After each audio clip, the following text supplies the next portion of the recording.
Hey guys, it's Matt with Olympus Reptiles, and today's going to be a different kind of feed video. One thing that I think is important to do, especially with ball pythons, because there's some notorious feed issues with these guys, so it's really important to monitor your feedings so you can see who's eating, who's not been eating, if somebody's been missing for a long time, and you're not just going by memory when you have as many snakes as we have. It also helps when you feed a lot of snakes like we do.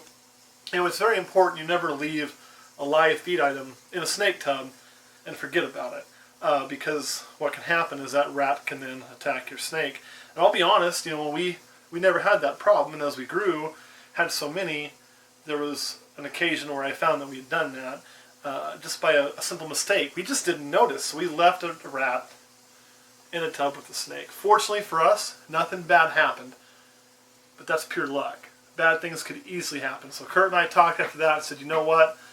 We can't have that happen again. We got to come up with a system to prevent that. And I've seen people who have electronic devices, like cell phones and apps and all of this stuff, but for me they were kind of tedious to monitor that quick. So what we decided to do is we have basically this handy dandy notebook here, which is a Corvette notebook, because those who know me in real life know I'm a car nut, and I like vets, have a couple, so I selected this fancy Corvette notebook, and this is what it looks like inside. So what we have, I'll show you Eris's page first, is we have dates, and you can see, these are codes for what we fed, and the 0 with a circle means she didn't eat then. Sometimes we'll mark Y if it was like in shed, and everything that she ate. Like here you see a 0 in a shed. So we can see the date, what was fed, we know how the snake is doing, how well the snake's eating, the progress it's making, what it's feeding on. We also know our females who are breeding, when they shut down, when our breeding males shut down. If it's been a little while, everybody else is eating and they're not, maybe it's time to try a different food item or move them in the cage area, try something different to see if we can't spur them into feeding, which we've had pretty good success doing. So this is how we track.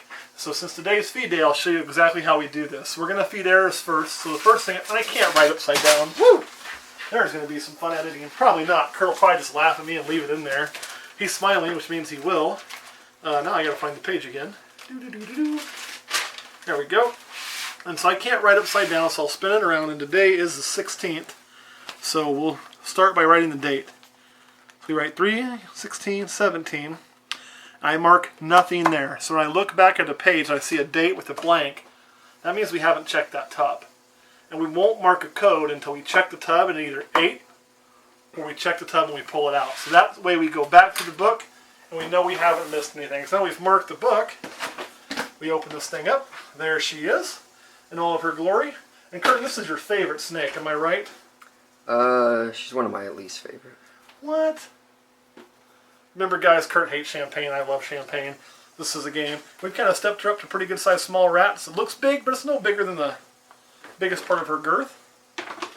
We'll see if she'll eat here for you. Oh, she missed. Why'd you miss? Don't do that. Don't miss. You're going to make a mess in there. I know you're going to do it. She's usually been a really good feeder for us. So it's just taking a bit because it's hiding behind the water dish.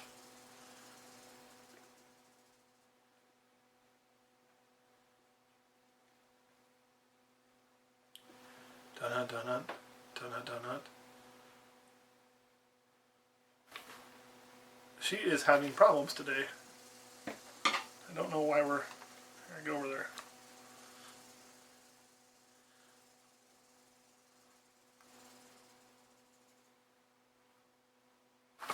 There, she got it. And then 2. Oh, she let it go. Well, sometimes what we'll do is if she's being a little nervous, so much going on, we'll close her back up, we'll put her back, and we'll check in a few minutes.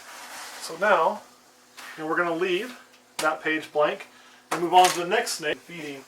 Now, this one may or may not eat for us. And here's why. It's in shed. You can clearly see it's got the blue face going on. But that's okay by me. If it'll eat, we'll let it eat.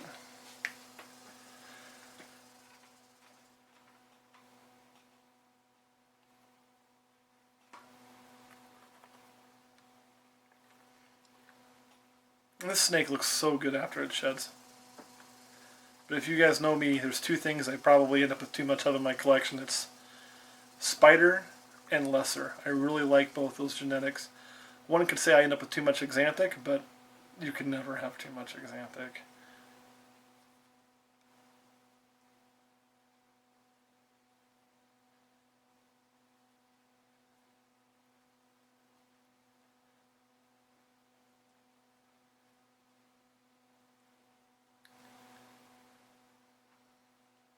I'll just speed it up through this.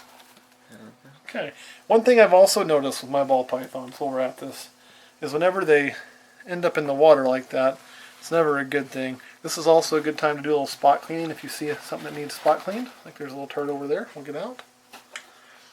But whenever they start doing the water thing, I always move them out. It seems to be, and maybe this is just my observations, that whenever they stick the prey out in the water, they let it go in the water, they never go back and eat it. A lot of snakes will, ball pythons just tend to be like, forget it, it's all wet and soggy, I don't want it now. So then they don't. So then we'll come over here, and we'll mark that as a successful feed. This one we already fed before we showed the video. We'll have a special feeding video on it. I just checked it, it's gone. I'll take my word for it. That's one of our blood ones. So that's kind of how we do things here. We got a few more we can show you. When we show you this GHI, that het pied, I'm not going to worry about it because it is rabid, which is exciting. Look at this snake. This is a snake we haven't yet done a video on, but I'll tell you, I'm really excited about it. And it is just about to like get a new tub because it is outgrowing that tub, as you can clearly see. And it is a good little eater.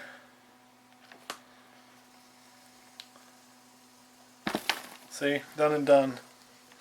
Done and done. And by next week, we'll be changing this one into a bigger tub. It's just outgrown its baby tub.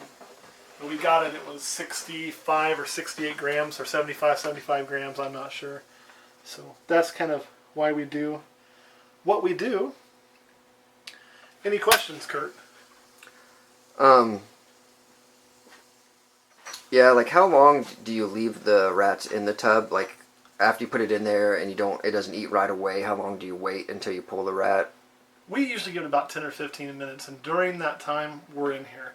So we're monitoring what's going on. Like right now, I can see that rat with Eris, and you can probably see if you look on the camera. So I still know what's going on. I can keep an eye on things. But we usually give it about 10 to 15 minutes, and if they haven't eaten by then, we pull it out. We don't list a timer, because typically when we're doing this, we're doing a little different because we're on camera today. Typically we start with page 1, we'll put 15 or 20 rats in tubs, and then we'll go back and we'll go back through, the first 15 or 20 pages. Then we'll go through the next set, and we'll kind of work our way through it that way, just to make sure we cover everything. But by using that system where we write, it's really easy to tell if we've checked or not, and that's the important thing. If this snake doesn't eat this week because the prey item freaked it out or whatever, I'm not concerned. With the tracking system, we can go back to Eris's page, and you can see why I'm not concerned. She eats like a freight train. She's skipped on us, I think, twice since we've had her. So that's no big deal. And she is taking small rats, which look big for her, but we're able to monitor what's going on. And so if she misses, I just put a 0 there and I move on. Now, if we have a snake that we can tell has missed a long time, then I know it's really time to start monitoring weights and things of that nature, which I guess is more than you asked, but 10 to 15 minutes? Anything else? Is there anything you've learned by tracking the feeds like this? Yeah. You talk to a lot of people who do ball pythons, and you'll hear two different stories all the time. You hear this group of people that say your snake should eat every week regardless, no matter what, should just eat. If it's not eating, it's something you're doing wrong. And you hear these people over here who say, oh, my snake goes off feed and it's normal and it's breeding season and it's this and it's that. And I'll tell you, neither one of them are wrong. And what I mean by that is a lot of it's up to the individual snake. I have certain snakes that just, when it comes to breed season, they're not going to eat. They're just not going to do it. A great example is my boy Artemis here. And the only way I can get him to eat, when it comes to breed season, he'll completely go off food. He does it every year. And he won't eat, but he really won't lose weight. Then I have to get him back on, usually by going to ASFs. But I just keep an eye on it. And if he goes too long and starts losing weight, I simply pull him out of the breeding rotation. You know what? he's always like that. And I've got other males that will eat every time, so I think it's very individual based on who's eating and who's not eating. That's what I've learned. There's not a set thing for it. You know, as long as your husbandry's on point, and if your snake's not eating, you should check your husbandry. Make sure your temps are good, your humidity's good, all of those things. And if that's not, you know, if your snake's still not eating, monitor the weight closely, but there are times when ball pythons don't eat. Also, sometimes it's as simple as moving them to a different tub, believe it or not, or a different location in the rack, or switching up food items between rats, ASFs, mice, that kind of thing. A great example is one that I fed before. I showed it, and I wasn't going to show her on camera today because she looks terrible. But we're going to now. And she looks really thin. Don't mind that. She just laid 10 eggs for us like less than a week ago. So she just lost 11 to 1,200 grams. And I really wanted her to eat. I put a rat in there. She seemed almost nervous with it. So it wasn't going to work. So I pulled the rat and I put an ASF in there. And she took that ASF. And once I get a couple small meals in her, then she'll go back to eating big meals so I can get her weight back up and hopefully get her ready for next season. So, because she's always a great producer for us. I don't like showing them when they just lay eggs because they just look thin and people think there's something wrong with them. I mean, you can see she almost looks deflated back here. But that's how they always look when they lay. So, it's pretty normal. Any other questions, Kurt? No. Pop your nose. Hey, you're not going to. The nose boop is not working. Come on, baby. Get in there. I love the snake. Any snake that produces like that is hard not to love. Alright guys, thanks for watching. We didn't have as many feeds as we thought we would in this video, but the video really wasn't about snakes eating, it's about how we track. Very important to track your information. The other thing too is when you have babies, which we don't have any babies for sale right now, we track our babies. We may not do it the same way. Sometimes I use dots on the cage. But that way when somebody who's buying a baby goes, well, how many times is it eaten? It's eaten 7 times. And I know. Or what's it feeding on? And I can tell them, it's feeding on this. I think somebody just got popped over here. Was that Eris? Looks like it. So she got hers. One other thing too I do when I do feed, when I hear one get hit, I like to check it. Just make sure that there's no way that the snake's getting bit or anything like that. We look good there. So I'll close her back up, let her feed. Then tomorrow, one of the things I'll do is I'll come down here, I'll go through every tub. I'll fill water dishes and that kind of thing and check for any rodents, because every now and then you'll have one that gets constricted. We'll mark it as good to go. They'll constrict it and not eat it, and I don't want to leave it in there because it kind of gets the smelling bad. So I check them all the next day for that. I think that about covers it though, guys. Thanks for watching. Remember to track your numbers. It's important for your babies. It's important for your customers. It's important to know who should be breeding, who's not. It tells you kind of the health of the snake. A lot of information in knowing what your snakes are doing. So keep an eye on it. You don't have to do it our way. You can do it whatever way you want, but this old-fashioned pen and paper notebook, it really works for us. And with that, I can go ahead and make my mark here. She took a small, so we're good there. All right, guys, again, thanks for watching.